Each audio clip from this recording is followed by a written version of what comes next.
Hi, this is Galaxy Glenn, and welcome to the Amie Joe Show at Corner for Success, where you'll be encouraged to follow your dreams.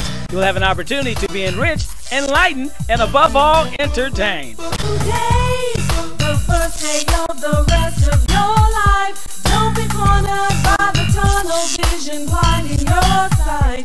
Look around, exploring all the possibilities. Make decisions with determination.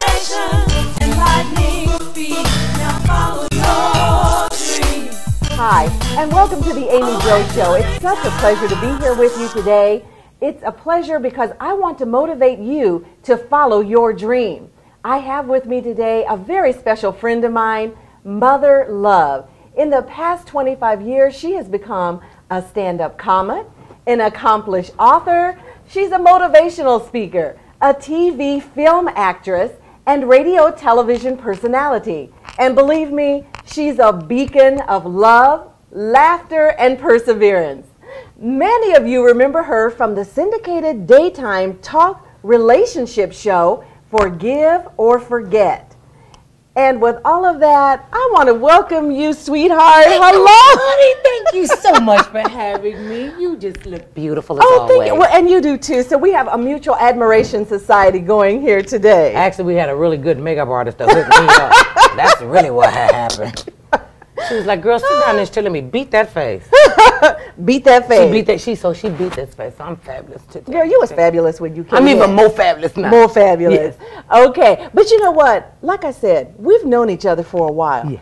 And usually when we talk about your life and your success. And I want to talk about all those things, but I want to talk about some new things that you're doing. And it's going to be so exciting. So, first of all, let's tell everyone where you're from. I am from Cleveland. I'm from my mommy and my daddy, and they were somewhere doing stuff and made me.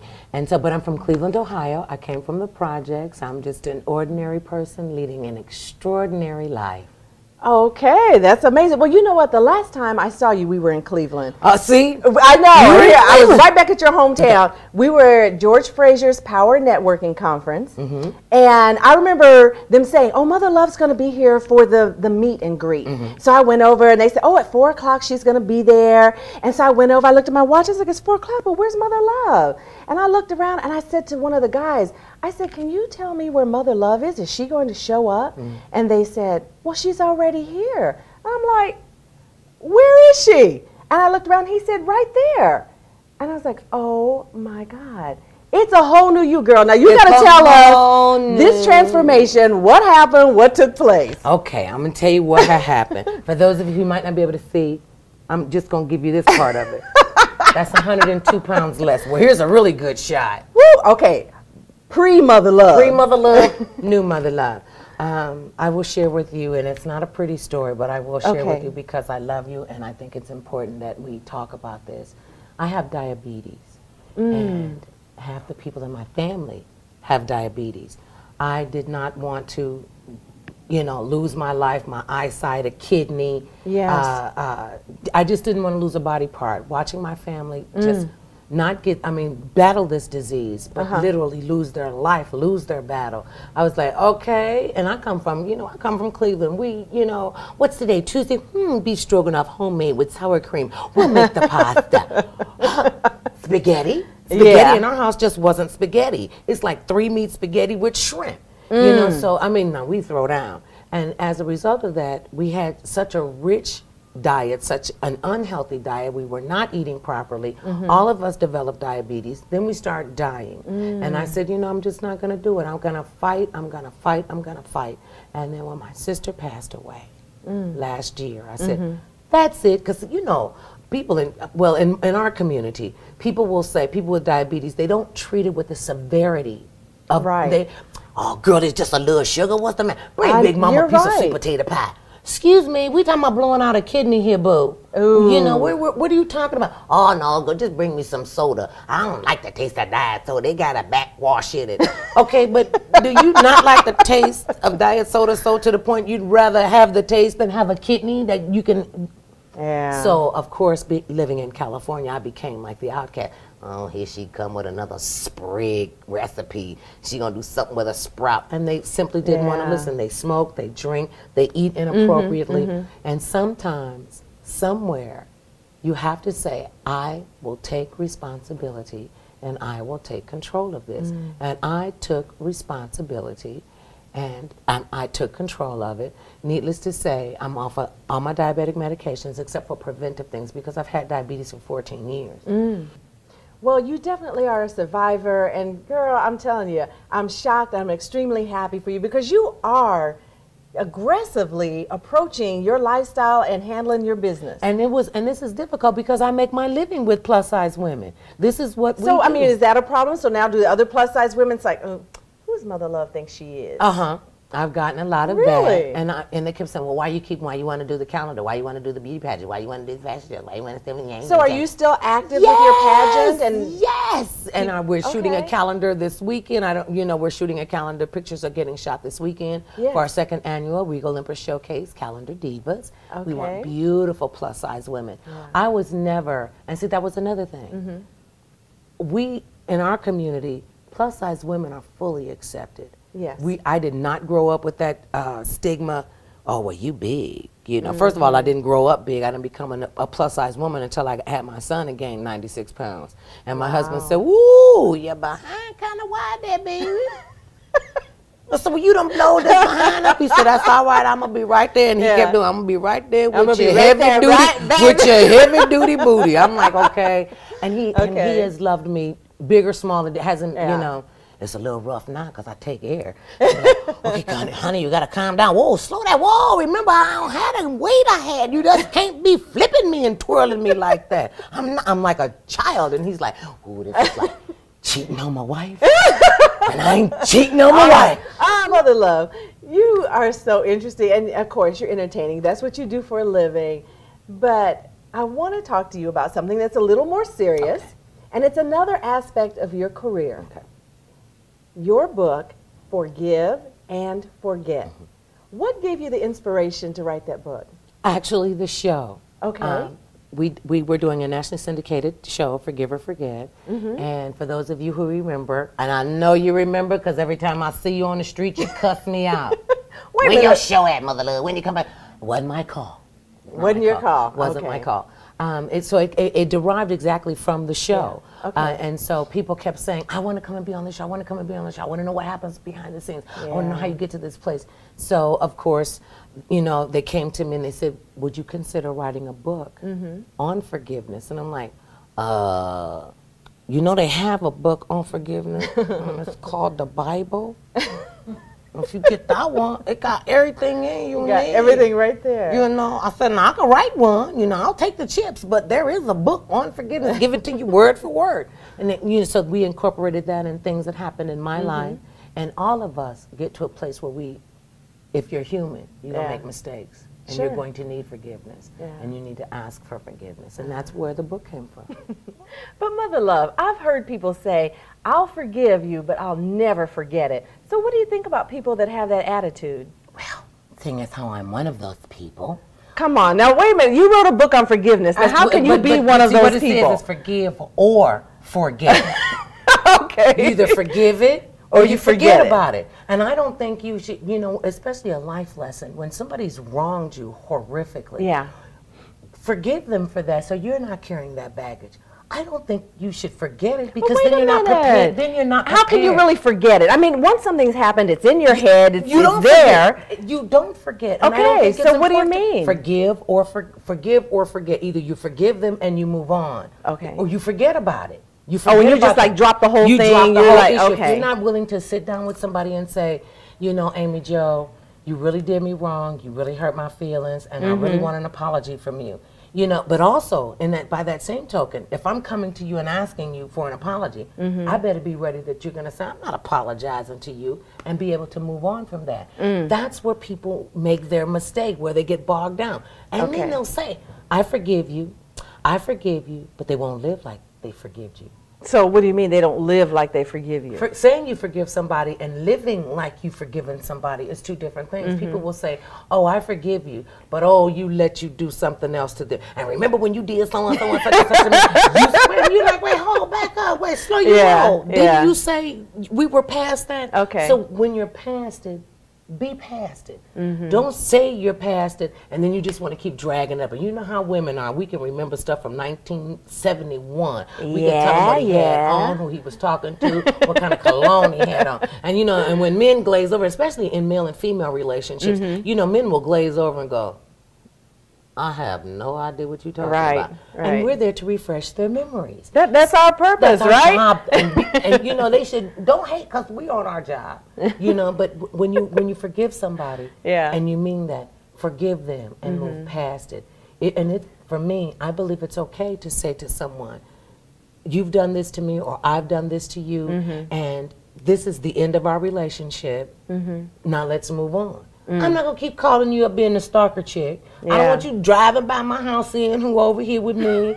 I don't want you showing up all of a sudden. Now you come to church and you sitting in the pew right in front of me. Or oh, baby, please, baby, please. Wait, hey, back it up. Remember, I forgave you. Move on. I am going to read a little excerpt from your publication, Mother Love, Forgive or Forget. And I quote, once upon a time, I thought that apologizing and forgiving came natural. I thought when people did something wrong, they naturally said, I'm sorry, and meant it.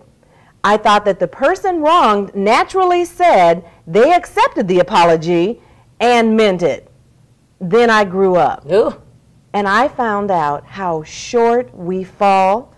I realized that apologizing and forgiving don't come natural and don't come easy.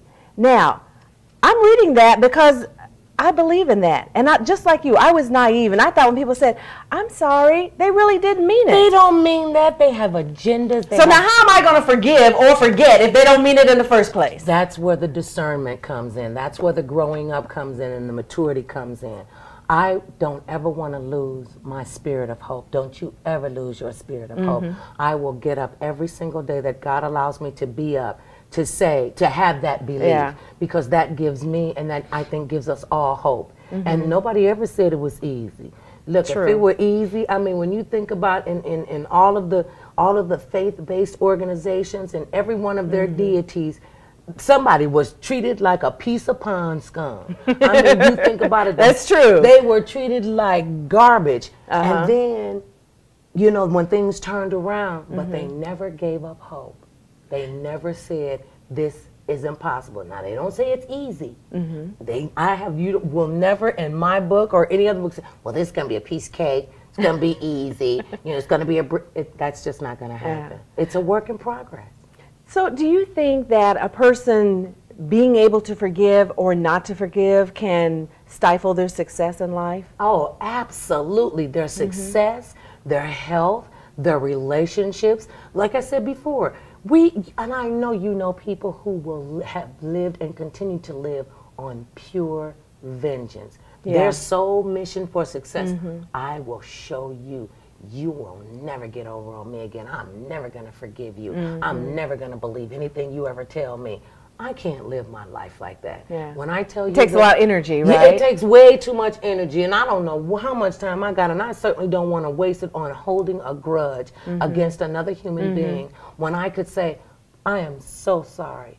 Would you, and that's why when we give an apology, we always say, would you accept my apology? That right there lets you know, they be ready when they say, well, no, I'm not accepting your apology. Back it up. See, that's the bad part. That's on the show. I always hated that. I was always held my breath when they got to the big door and the people were standing there and it's like time to open it up. And I was like, dang, is she going to open that door or not? And then sometimes it'd be like nobody there. Nobody there. And I was like, so see, how can you recover from that? With time, patience, prayer, and perseverance, and having a sense of humor. I think we take life way, way too serious.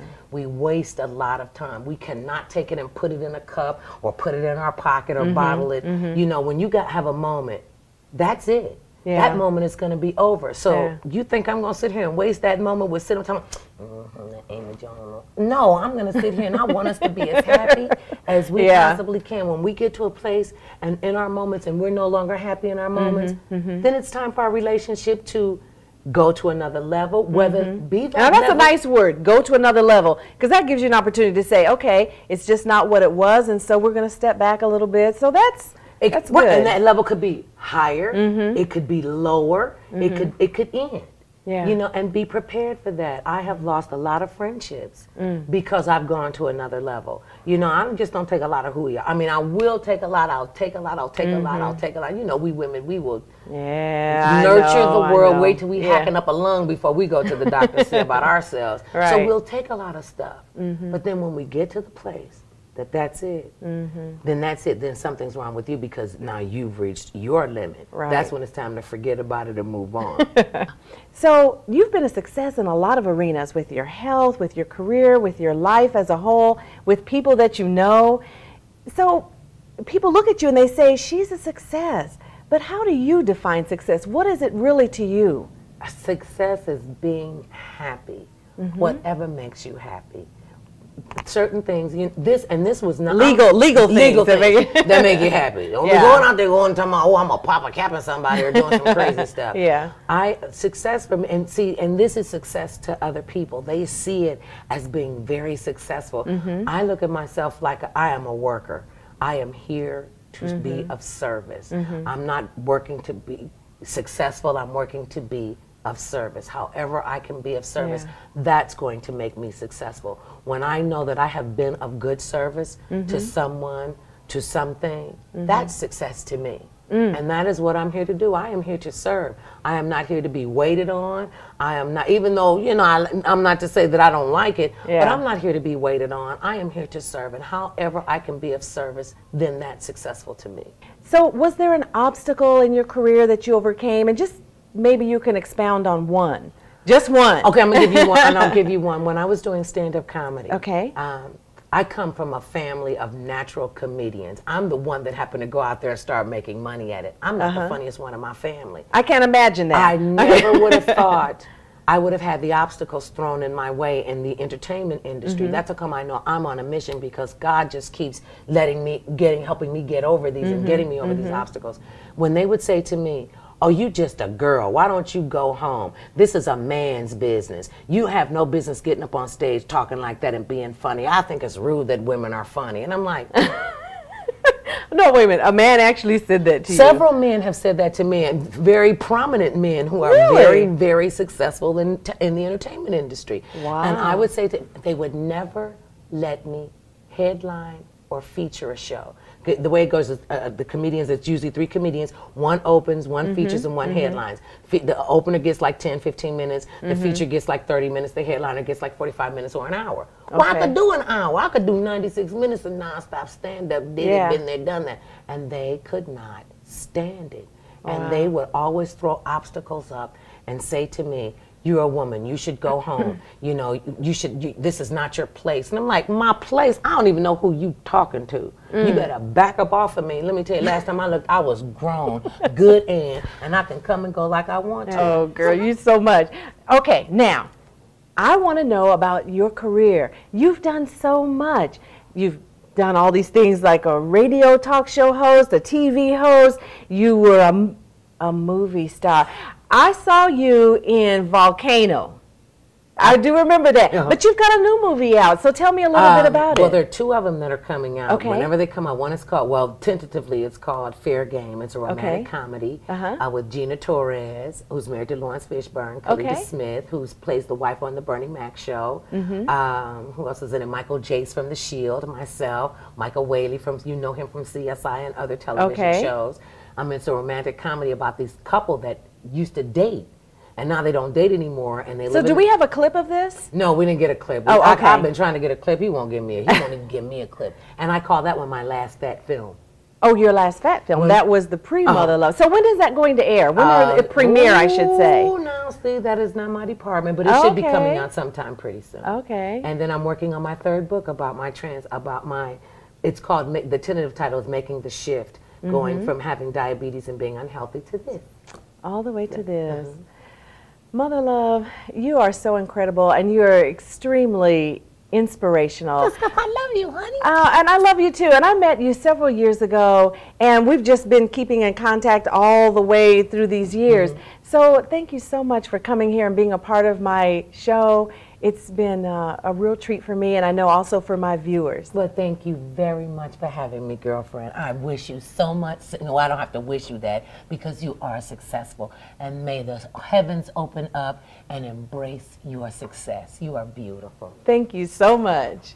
As you can see, overcoming obstacles and forgiveness have opened roads for Mother Love. But what about you? Can forgiveness lead you to your success? Think about it. I want to thank you for tuning in to the Amie Jo Show. You've heard the phrase, you are what you eat, but I also want to tell you, you are also what you think. So change your mind, change your life. Hi, babies. This is Mother Love, and you're watching, what is it called? I know the name of the show. I was just on it. That's my girl, Amie Jo. Oh, it's just Amie Jo. See, she got her show with her own name on it. Okay. Hi, babies. This is Mother Love, and you're watching the Amie Jo Show. Get motivated. Well, she's not the Amie Jo Show. Amie Jo is my girlfriend, and you're watching her. And this is where you come to get motivated. Hi, babies. This is Mother Love. Yes, the real Mother Love, and you're watching my girlfriend, Amie Jo, right here at the Amie Jo Show. Hold the work. Shh. I'm working here, people. I'm working.